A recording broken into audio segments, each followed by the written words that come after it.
Good morning, everybody. So we're going to be starting off a new chapter today. We're in chapter 11, which is all about animals. So we're starting a whole new unit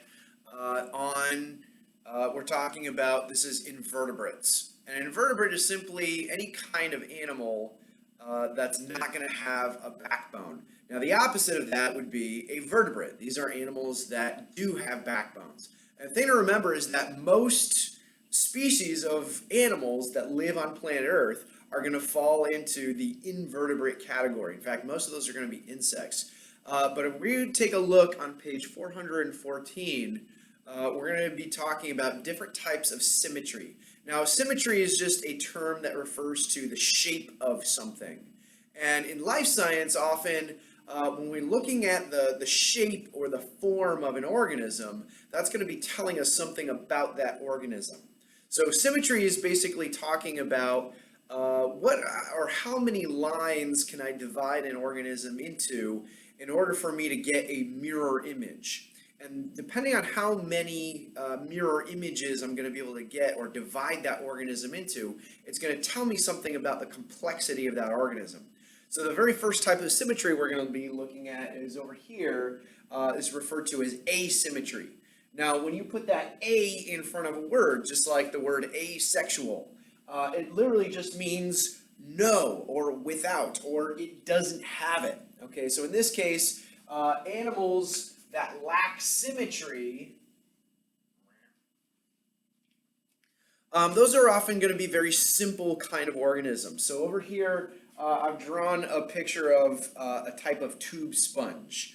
All right, now sponges, you're going to learn about in the next section, are among the simplest forms of life or of animal life that we have on the planet. There was a time when people thought or mistook sponges for a type of plant, and as they were studied and we gathered more information about them, scientists discovered these are actually animals.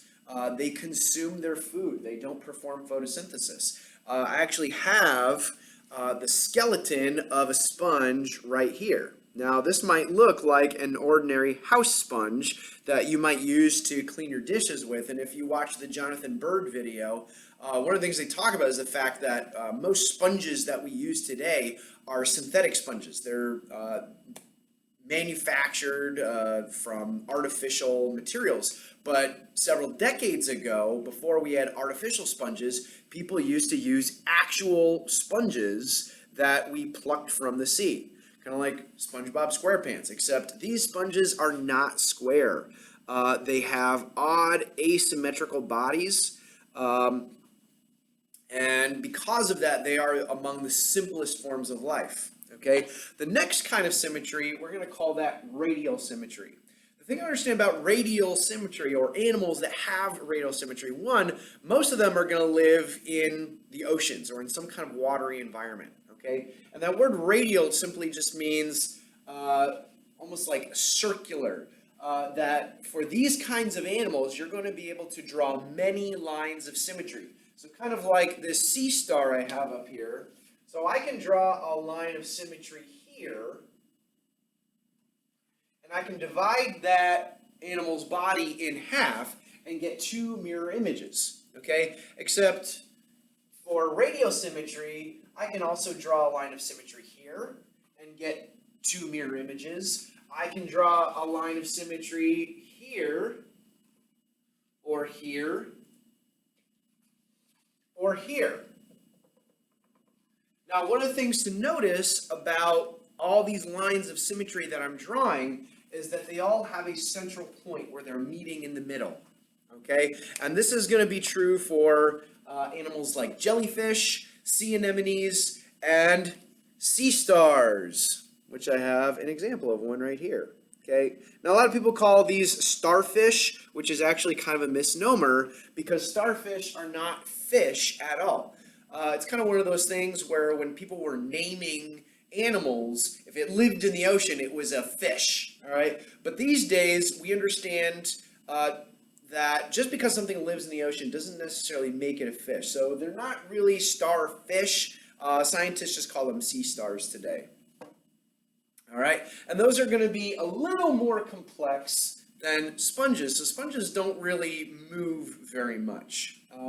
There is internal movement, as you're going to see in the Jonathan Bird video about sponges. There's tiny little collar cells inside their bodies that are going to allow them to move. But when we look at animals like sea stars actually do have the ability to crawl along the ocean floor. They got those little tube feet that they can move with. Some types of brill stars can actually move their arms around, and that's how they move themselves. But the last kind of symmetry we're going to talk about today, that's bilateral symmetry. All right, and that bi, like bicycle, you think of two.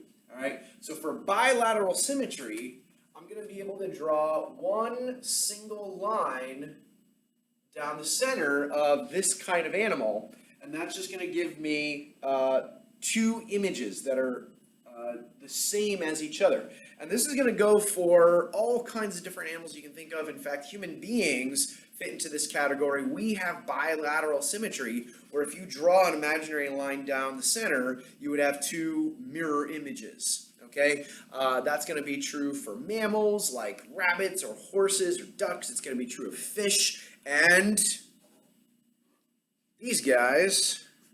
I don't know if you can see him very well. This is a horseshoe crab, all right, which is going to fit into a category of invertebrates called arthropods.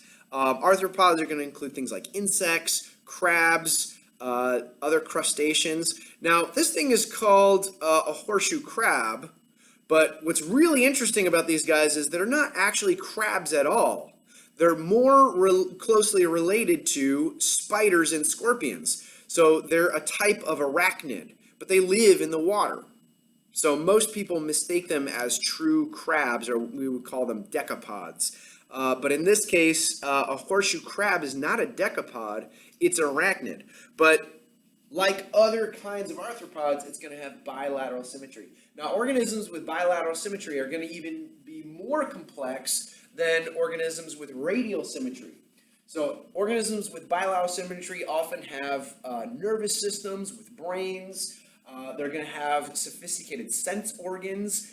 This could include things like eyes. It could be antenna, like insects are going to have. This could include things like ears or nasal passageways. And that's going to allow those organisms to be able to detect changes or sense changes in their environment. So as we go through the different types of symmetry, that's going to be an indication of the kind of complexity we're going to see in these organisms. So again, organisms with asymmetry, they're going to be the simplest organisms. Moving on to radial symmetry, they're a little more complex, but not quite as complex as organisms with bilateral symmetry, with nerve systems, brains, and sense organs.